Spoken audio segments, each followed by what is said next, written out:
चित्तालपुर मोहन वज्रपात मृत्यु दुख एमती भी आसे समस्त को साथी नहीं आसे एपरी एक अघटन घटी हिंदुल ब्लॉक अंतर्गत चित्तालपुर ग्रामर मोहन बेहेरा नामक जड़े दिन मजुरिया मुंड छाड़ा तुंडे मारी घर चलती मोहन बेहेरा घरे स्त्री गोटे पुओ और गोटे झी अच्छा वृद्ध बापा माँ पुओ मोहन उपर निर्भर करती। मोहन काठ हाणिबा जाइए सही समय हठात वज्रपात मोहन देहांत होता। एबे घर में मेरुदंड भांगिला परी मोहन मृत्यु पर परिवार लोके संपूर्ण भांगी पड़ते। खबर पाई छोट एक प्रयास परिवार पहुंची दुख समय टिके पाखरे छिड़ाबा परिवार तरफ किसी आर्थिक सहायता छह किसी सुखिला खाद्य जोगाजोग करथिला।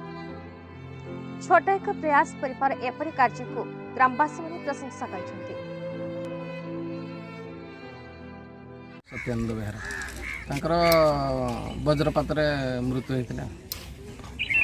कौन तांको ना हूँ मोहन बेहरा ताको बापा ना भ्रमर बेहरा जने मूल मजुरिया लोक मजुरी कर चलती सी जाइए दुखन काठ संग्रह करने छाड़ा बाटर वर्षा है गछ मूल को अन्य चार पाँच जन से पलि जाते वज्रपात हठात है जीवन से वज्रपात घर आणु आणु सेन्स था मेडिकल मेडिकल वाला मृत्यु घोषणा कले। जो घर चलिया कौन केमी से घर चलिए घर चलिया कहले कि ना कहीं तक सहाय ना शून्य शून्य महाशून्य अति गरीब लोक तक स्त्री भी कभी कौन साइड जाती स्वामी जहाँ रोजगार कर आनती से स्वल्प भितर से परिवार चलती।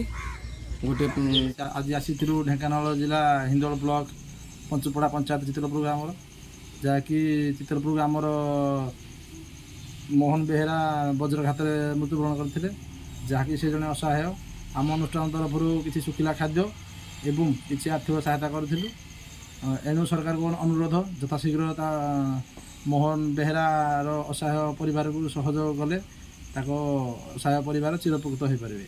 हिंदुल प्रभास कंत्यांक रिपोर्ट बीई न्यूज ओडिशा।